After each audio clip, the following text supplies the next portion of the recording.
It is Friday afternoon, and that means Facebook Live Friday. And wow, has it been a day already today. Oh my gosh, crazy. Waking up to the news. Liam Cohen is all but out the door again for the second time in 3 years. He was the offensive coordinator, then Rich Scangarello comes in, Cohen comes back, and now he's gone again. I would say this, Bruce Feldman, who's as locked in as anybody in college football, says that there's still a lot of details that have to be worked out. And I have contacted my UK folks within the last 15 minutes and said, is there an opening yet? And the response is no. So the situation with Cohen was when he came back, he got the salary, it's all public record, but I believe it's like $1.6 million. Oh. And he's got a tiered buyout if he were to leave. And so my understanding is if this thing comes to pass and he would leave, he would need to pay the university $600,000. But there are a lot of different layers of this onion to peel off, right? And so, you know, obviously Mark Stoops and Mitch Barnhart went to bat for him. I don't know what the going rate for college offensive coordinators are now, right? But 1.6, I mean, that's pretty good money in Lexington, KY. Well, I don't think it's the going rate at the moment. Is at February 2nd, who do you get? Okay, now that's the thing for me. And remember now, this came up, and my understanding is Cohen told the UK folks that when the Bears thing came up, he was just basically doing it as a courtesy. And I've still not gotten any confirmation as to whether or not an actual interview took place. Then his name was associated with the Ohio State job, and Bill O'Brien was the guy who ended up getting that. And now this comes along, and apparently from the sources that I've talked to, what the Tampa Bay Bucks are doing is their offensive coordinator, Canales, was just introduced yesterday as Carolina's head coach. But what the Bucks are trying to do, Baker Mayfield is a free agent, trying to do everything they can to re-sign him. They like him down there. They do. And of course, Baker Mayfield liked Cohen at his last stop in the NFL when he was with the LA Rams. So the inside speculation is this is what the Bucks are doing to try and keep Cohen. But as you mentioned, it's very late. I mean, you know, I'm sure they put together a list, but some of the top people, say like, for instance, a Tommy Rees, you know, who was the offensive coordinator at Alabama and all of a sudden became available when Nick Saban left, much like Eric Wolford did, you know, the offensive line coach who's come back now. You know, he's now gone. And the other thing about it is the timing of it is just so bad. Oh, yeah. This is their junior weekend. Every outstanding junior that they're coming, this has turned into, because people commit early, this has turned into the biggest recruiting weekend of the year for college football teams, because the guys they want to commit next year or have already committed, they're going to be here on campus for the Tennessee game tomorrow night. So there's all of that that's in play right now. And frankly, I had one person, you know, tell me today that, you know, you and I know Mark Stoops, and we know him from a personality standpoint. Sure. Can you imagine what happened when Cohen walked in there or called him or whatever? I mean, no. I just, you know, I don't know where they go from here, and whether Cohen gets the job or not. I'm not sure what the future is here in Lexington. You know, the thing that is just tough, I think, for a lot of people is, in this new era and this new era began years and years ago, where a coach can be here today and gone tomorrow. Right. And then the next day gone from that job and gone to another job. There is, from a fan base perspective and even from players, I think there's a loyalty that if you say, Dave Baker, I'm going to be here for the next 3 years, next 4 years, I realize that positions don't come along every day. Right.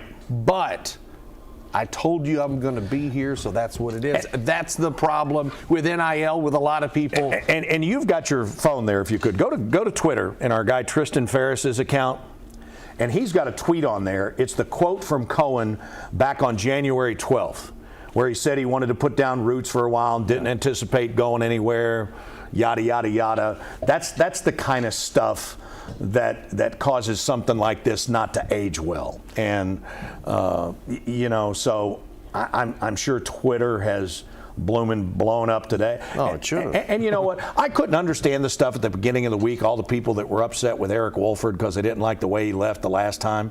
I mean, come on.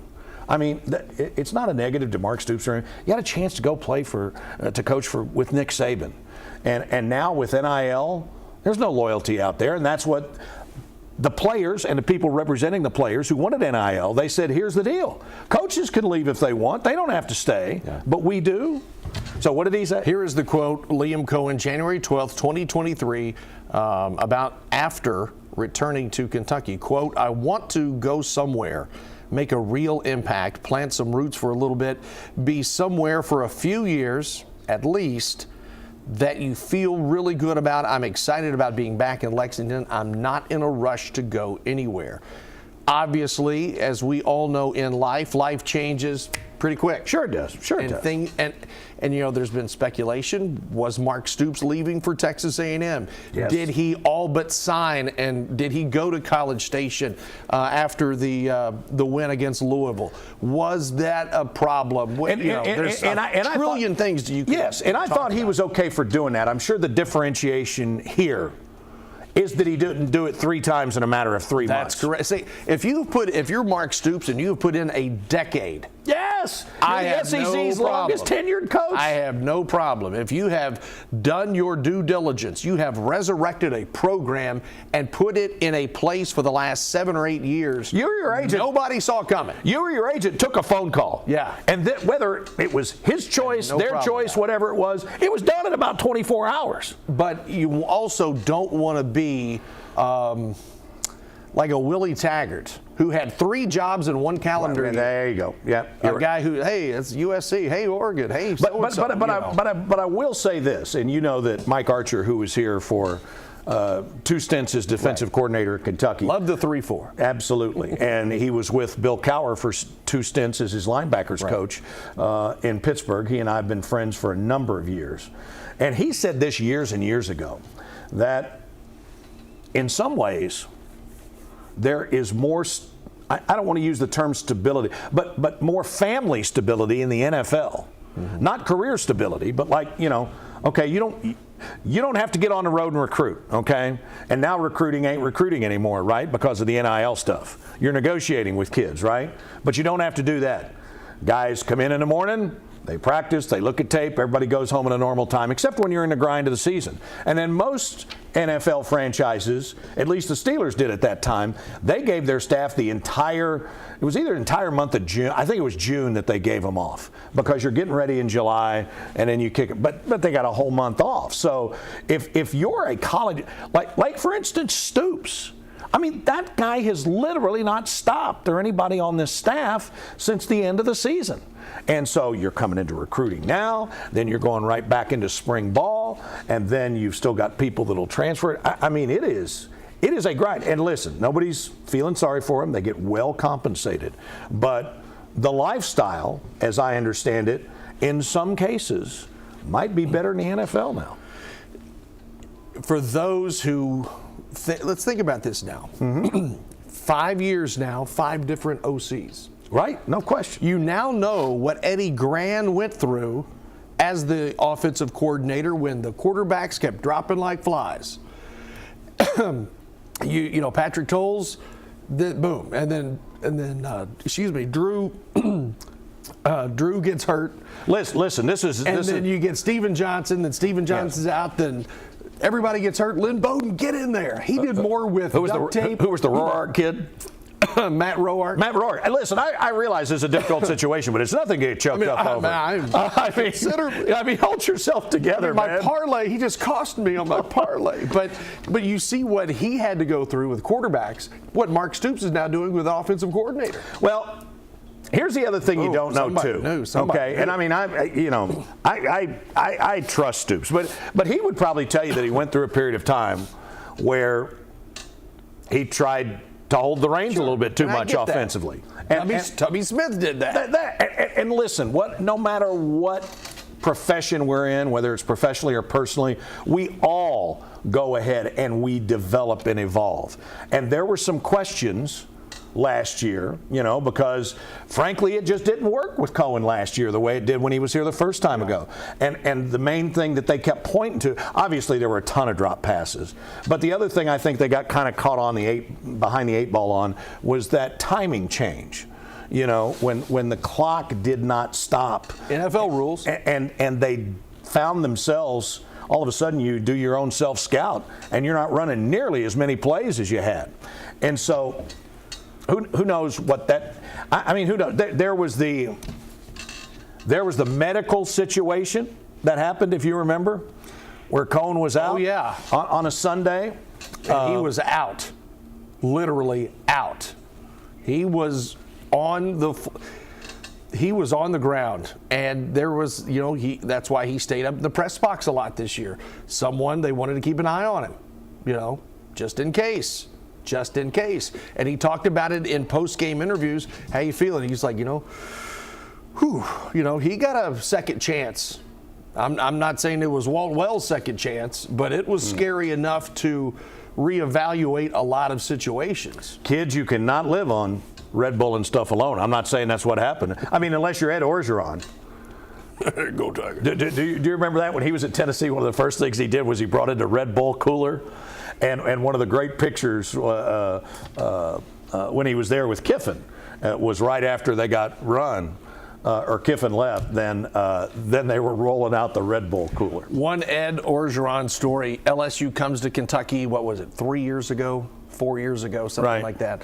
It was post-national championship. Yes. They come here, and Brad Johnson, the former NFL quarterback, his son was the left-handed quarterback. That's right. Yes. And Ed Orgeron comes in the visitors' tunnel. This is an hour before the game, and he's got some looks like orange juice. And he just shakes it up real bad, and downs it. He's like, all right, let's go Tigers. He got wired. I don't know what was in that Red Bull, what was in that orange juice, but that man was ready to go that night. I need some of what that guy when he was a graduate assistant at the University of Miami with Tommy Tuberville, they didn't have two nickels to rub together. They slept in the locker room. And before practice started, they were school crossing guards. Hey, get out here. There's a coach I know, speaking on that, there's a coach that I know who, when he was single, he kind of used that. He goes, yeah, my place has got a hot tub. My place has got all this stuff. And it was because he was basically living in the football office. Yeah, he's got like 5 hot tubs. Yeah, the old school metal hot tub. When he went into the Kentucky High School Basketball Hall of Fame last year, Irvin Stepp used to talk about how he'd wake up and have breakfast in the concession stand. Yeah. Hey, because he was in the gym. That old NIL at Phelps back in the day, boy. You can't stop. Quickly, since you mentioned Irvin Stepp, let's move to basketball tomorrow. It's Kentucky and Tennessee. This is the first time in 3 years, or 5 years, but only the 4th time in history. Oh, look at someone read my mind. Come on. This Joe is only Hawkins, the 4th ladies and gentlemen. time that UK and Tennessee will both be in the top 10 playing a game in Lexington. 2019, 1981, 1968. It's only the 3rd time in Rupp Arena. Dude, this is a crossroads game. This is huge. They have, they've let that's good English, isn't it? They've let a couple get away. The one the other night. Oscar Combs got hold of you. Give me a sandwich. But the other night was one that they should not. It was all but wrapped up. All but wrapped up. And there were a couple of near misses. There was that big lead that evaporated early. Here's the deal. I saw a stat on Twitter today, and I forget who tweeted it, and I didn't have a chance to check it out, but this is easily checkable, that Kentucky has not been a number 1 seed in 8 years. Which, according to this person, is that right, Chris Bailey? Is you not over there? The longest stretch. The longest stretch between number 1 seeds for Kentucky. And this is huge. I think this team has still got a chance. I am totally perplexed by all these injuries, non-injury. Has there been one or still not a game where they had everybody available? Not one game. We thought it was going to happen last week. Yeah, but we thought it was going to happen before the Florida game. Yes, and that's the next thing you know, right before tip-off, a half hour maybe. Oh, Wagner's out, Edwards out, boom, boom. And so they have not, Kentucky has not had its full complement of roster from game one to now. You know, Big Z was obviously out for a while, and he has had, he's been a gas fire. That Georgia game, boom, and then he's not done. I mean, what he can do is catch and shoot, but people are going to run at him now. They're going to get physical. You know, it doesn't take long for that scouting report to get out. And you know, really, Bradshaw's kind of been the same way after his first several games. I mean, he just hadn't fired. Wagner, I'm told that this ankle thing is real, that it's just one of those things that athletes get, and you just, you know, you don't hear it about an ankle as much as you do a back, but you can be fine, and then all of a sudden you turn one way and you're not fine. Welcome to middle age. Right. But DJ's not there, but that's what he's dealing with. Yeah. And this Tennessee ball club is defensive-minded. Rick Barnes is a defensive-minded coach. Except for that Dalton Connect guy. Yeah. But I was going to say, they have had an injection of offense this year, which I don't know if anybody in Knoxville saw coming. But yeah, and maybe UK fans, UK Calipari, the coaches, have just resigned themselves to the fact that, hey, we're just going to have to outscore everybody. You know, there comes a time when you can only do so much scheming. You know, the coaches can outplay the game. They can put you in the right position. They can do this, do that. But maybe you just say, look, you're going to see a lot of old 1960 to early to mid 1970 style games where Kentucky's going to win like they did against Indiana in the 75 Mid-East Region Final, 92-90. We're going to have some of those games that are in the mid to upper 80s on both sides. And everybody loves offense until the other team scores a little bit more than you do. I would say to you, I think, and we can debate this all we want, I think there are going to be a lot of games down the stretch, and certainly in a tournament, that are going to be 1 or 2 possession games, and even more so than the defense. I think that's an area that Kentucky clearly has to get better in, and I don't know. I don't know that it's so much an execution thing as it is understanding, you know, the situation in the game. Yeah. And you know, obviously Cal leads this, and he does a great job of putting everything on his shoulders. But it's not just him. Nope. I mean, we've talked all year about how these guys have a really high basketball IQ, and it's got to be the highest at that point in the game. It's like what we talked about before with Liam Cohen. You know, first time he was here, I think he had it even more. Knowing when to put his foot on the gas, and knowing when to take his foot off the gas and use some clock. And I mean, you just got to know. The game is a highway, folks. The football game is a highway. Life the basketball is a highway. game, hey, Tom Cochran, 1990. And then when you get home, where do you go? You go to the neighborhood. You got to slow down. You got to check the stop sign. Look at you. Well, you know. Be on the lookout for Neighborhood Watch. You never know, Crime Stoppers. Somebody could be looking. But tomorrow it's Kentucky and Tennessee from Rupp Arena, and then Kentucky will return the favor in Knoxville in a couple of weeks. And the next week, UK goes to Vandy on Tuesday night. Nice little trip to Nash Vegas. There you go, which is a place that has not been easy for them to play in. It's weird. High school hoops tonight. Yeah. All this weekend. We'll be reporting from there later. Kentucky Sport Boat and Recreation Show. We've got temperatures in the 50s. You can get yourself ready for the outdoors. It's a great show. It'll be going tonight, tomorrow, and Sunday. Go to WKYT.com to get all the details. And if today hasn't been enough, then right before we walk downstairs, did you see this, Bailey? Apollo Creed died. Carl Weathers. Rocky this morning. What now? I was watching Rocky. Oh, you were? Yeah. Which Rocky? The one where... The original, baby. I was going to say if it was Rocky 4. Just saying. I mean, great actor. Great in those movies. And then today, of course, was Groundhog Day, right? And Puxatawny Phil doesn't see his shadow. That's right, Bailey. So we get early spring. Yeah. And so I was looking on our website before we came down here, and one of the groundhogs that does the deal in Kentucky died today. Oh, no. Get me on out of here, Percy. Oh, absolutely. We're gonna have to show. We're gonna have to show tonight sometime on the sports. You're gonna have to talk about Apollo Creed, the greatest heavyweight champion of my lifetime.